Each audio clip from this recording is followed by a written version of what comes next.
बार फिर आप लोगों का हमारे YouTube चैनल बायोलॉजी में चारू सर में स्वागत है।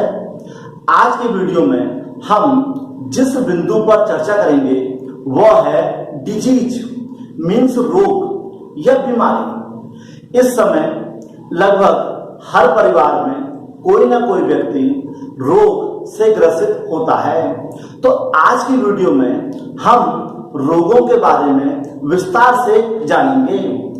आज आप हमारे वीडियो को अंत तक देखें तो आपको विभिन्न प्रकार के रोगों के बारे में पता लग जाएगा।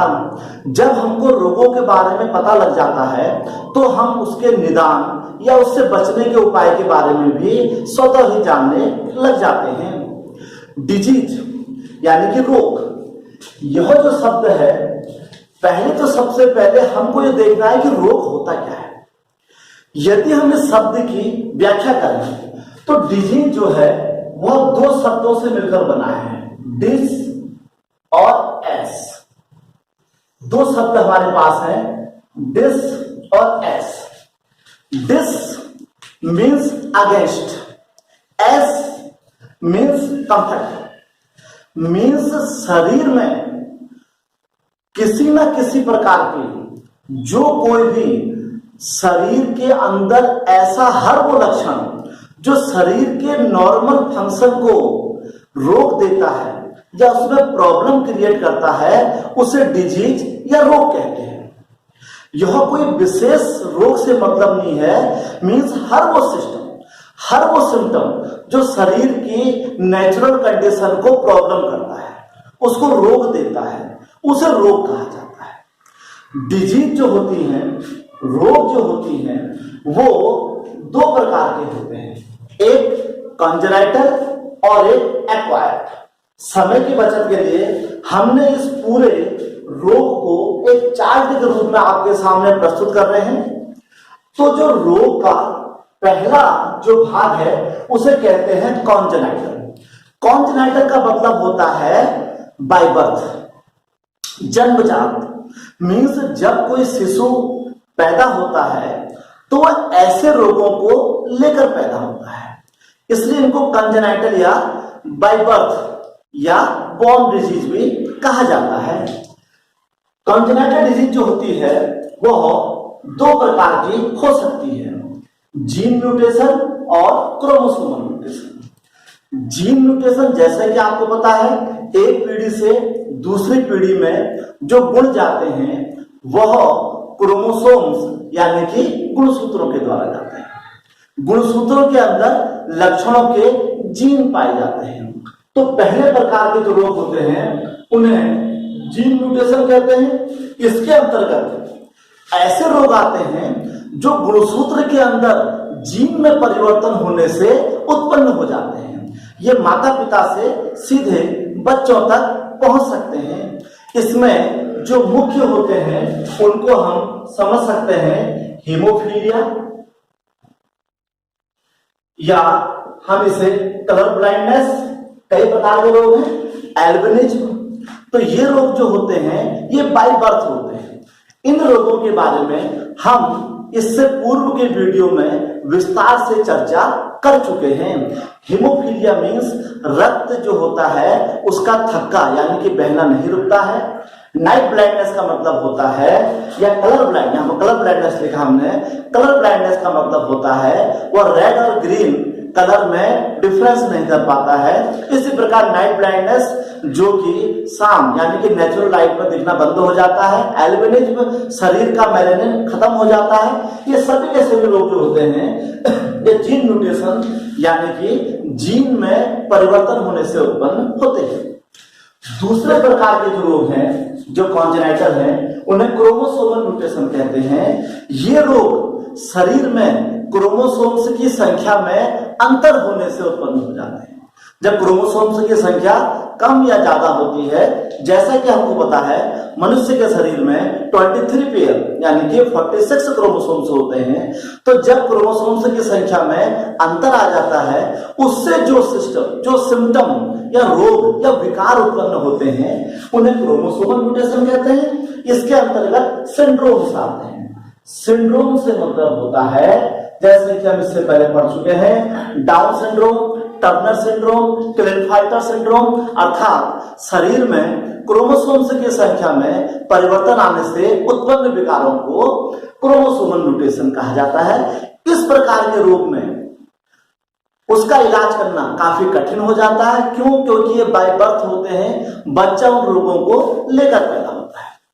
दूसरे प्रकार के रोग जो होते हैं एक्वायर्ड, उपार्जित, अर्थात पैदा तो बच्चा नॉर्मल होता है, सामान्य होता है, पर पैदा होने के पश्चात उसके शरीर में विभिन्न प्रकार के विकार उत्पन्न हो जाते हैं।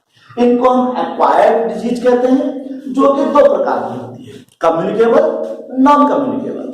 Communicable means infectious, non communicable means non infectious. Infectious का मतलब होता है एक पर्सन से दूसरे पर्सन में बीमारी का ट्रांसफर हो जाना, और नॉन कम्युनिकेबल का मतलब होता है जिसमें जो डिजीज होती है वो पर्सन टू पर्सन ट्रांसफर नहीं होती है। तो इसको हम संक्रामक रोग कहते हैं, इनको हम असंक्रामक रोग कहते हैं। जो कम्युनिकेबल डिजीज होती है, यानी कि जो संक्रामक रोग होते हैं, वो किसी ना किसी फैक्टर के द्वारा क्या करते हैं, प्रॉब्लम क्रिएट करते हैं।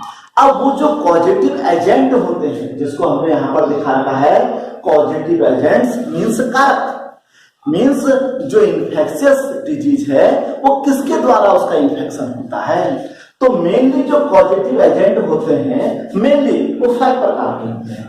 इसके अंदर कौन कौन आते हैं? वायरस इसमें आता है, बैक्टीरिया इसमें आते हैं, प्रोटोजोन्स इसमें आते हैं, और इसमें आते हैं आपके फंगल डिजीज इसमें आती हैं, और हेलमिंथ।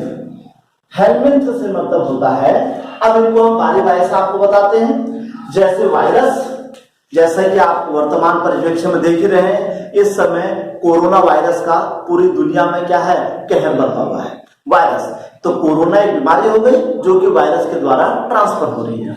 उसी प्रकार बैक्टीरिया के द्वारा, जीवाणुओं के द्वारा भी बीमारियां ट्रांसफर होती हैं। बैक्टीरिया के द्वारा जैसे कॉलेरा, टीबी, ये सभी बीमारी जो होती हैं बैक्टीरिया इनको एक पर्सन से दूसरे पर्सन में ले जाते हैं। प्रोटोजोन्स, प्रोटोजोन्स के अंतर्गत मलेरिया, जो कि मच्छर के द्वारा, प्लाज्मोडियम द्वारा फैलता है। मलेरिया के अलावा इसमें हो सकता है पायरिया, जो कि मसूड़ों में होता है, कालाजार, स्लीपिंग सिकनेस, ये सब के सब प्रोटोजोन्स मीन्स एक कोशिकीय प्राणी के द्वारा फैलते हैं। उसके अलावा फंगल मीन्स कवक के द्वारा फैलती है, जो स्किन डिजीज होती है, जैसे रिंगवॉर्म, जो शरीर में रिंग्स हो जाती हैं, इसके बीच खुजली हो जाती है बॉडी में, ये सब के सब फंगस के द्वारा फैलती हैं। हेलमिंथ, हेलमिंथ का मतलब जैसे पेट में कीड़े हो जाते हैं, एस्केरिस लम्ब्रिकॉइड्स। टेपवर्म, फीता गिरवी पेट में हो जाता है। अब ये जो कारक होते हैं ये कम्युनिकेट कैसे होते हैं, मीन्स कैसे ये एक पर्सन से दूसरे पर्सन में जा सकते हैं। इसके दो रास्ते हैं, एक कॉन्टेजियस, दूसरा नॉन कॉन्टेजियस। कॉन्टेजियस का मतलब होता है संपर्क से जाना, बॉडी टच से जाना, और नॉन कॉन्टेजियस का मतलब होता है बिना बॉडी के संपर्क के रोग का फैल जाना। है दोनों के दोनों ही कम्युनिकेबल, दोनों ही बीमारी कम्युनिकेबल है। पहली कॉन्टेजियस है, अर्थात जो बॉडी टच या शारीरिक संपर्क से फैलती है, और दूसरी नॉन कॉन्टेजियस, जो कि बिना शरीर के टच करे भी फैल सकती है। कॉन्टेजियस बीमारी में जो सबसे मेन बीमारी आपको पता है एड्स होती है, जो कि शारीरिक संपर्क से फैलती है। उसके अलावा मीजल्स हो सकती है, स्मॉल पॉक्स, चिकन पॉक्स, ये सब के सब जो होती हैं कॉन्टेजियस। इसके अलावा जो आंखों के संबंधित बीमारी होती है, आई फ्लू जिसे कहते हैं, वह भी कॉन्टेजियस होता है, फैल सकता है। उसके अलावा नॉन कॉन्टेजियस, नॉन कॉन्टेजियस का मतलब होता है वह शरीर के संपर्क के अतिरिक्त दूसरे वेक्टर मीन्स फूड के द्वारा, एयर के द्वारा, वाटर के द्वारा, इस प्रकार भी एक पर्सन से दूसरे पर्सन में ट्रांसफर हो सकता है। इस समय जो सबसे गंभीर बीमारी कोरोना चल रही है वह इतनी डेंजरस क्यों हो गई है? क्योंकि वह कॉन्टेजियस भी है और नॉन कॉन्टेजियस भी है। मीन्स वो इन्फेक्टेड पर्सन से हेल्थी पर्सन को कॉन्टेजियस मीन्स बॉडी के द्वारा भी पहुंच सकती है, और नॉन कॉन्टेजियस मीन्स उसके यूज किए गए कपड़ों से, उसके थोड़ा सा दूर यदि रहते हैं तो उसके छींकने से उसके द्वारा आप में फैल सकती है। तो मीन्स इसलिए इसका जो प्रसार है वो बहुत ज्यादा हो गया है। नॉन कॉन्टेजियस में वैसे आती हैं कॉलेरा हो गया, टाइफाइड हो गया। ये बीमारी जो होती हैं ये शारीरिक संपर्क के अलावा एटमॉस्फेयर मीन्स एयर, वाटर, इनसे भी एक पर्सन से दूसरे पर्सन में स्प्रेड या फैल सकती हैं। अब हम लेके चलते हैं दूसरे प्रकार का रोग, नॉन कम्युनिकेबल मीन्स असंक्रामक। याद रखें, घातकता की दृष्टि से, फैटलनेस की दृष्टि से दोनों ही रोग जो होते हैं वो घातक होते हैं। नॉन कम्युनिकेबल मीन्स यदि किसी पर्सन को इस प्रकार की बीमारियां हैं तो वह उस पर्सन से दूसरे पर्सन पर ट्रांसफर नहीं हो सकती हैं। ये 4 प्रकार की बीमारियां हमने आपके सामने यहाँ पर बनाई हुई हैं। पहले प्रकार की बीमारी है डिफिशियंसी। डिफिशियंसी से मतलब होता है कमी, अर्थात ये बीमारियां तब होती हैं जब शरीर में किसी चीज की कमी हो जाती है। जैसे हम यहाँ पर ले सकते हैं डायबिटीज मिलेटस, एक जनरल सा रोग है जिसको हम जनरल भाषा में शुगर कहते हैं। तो डायबिटीज मिलेटस मीन्स जब शरीर में इंसुलिन हार्मोन की कमी हो जाती है। उसी प्रकार क्वाशरकोर मीन्स बॉडी में प्रोटीन की कमी हो जाना। ड्वार्फिज्म में शरीर में ग्रोथ हार्मोन की कमी हो जाना। तो ये ऐसे नॉन कम्युनिकेबल डिजीज हैं जो कि शरीर में किसी न किसी चीज की कमी से उत्पन्न हो जाते हैं। दूसरा रोग है डिजनरेटिव।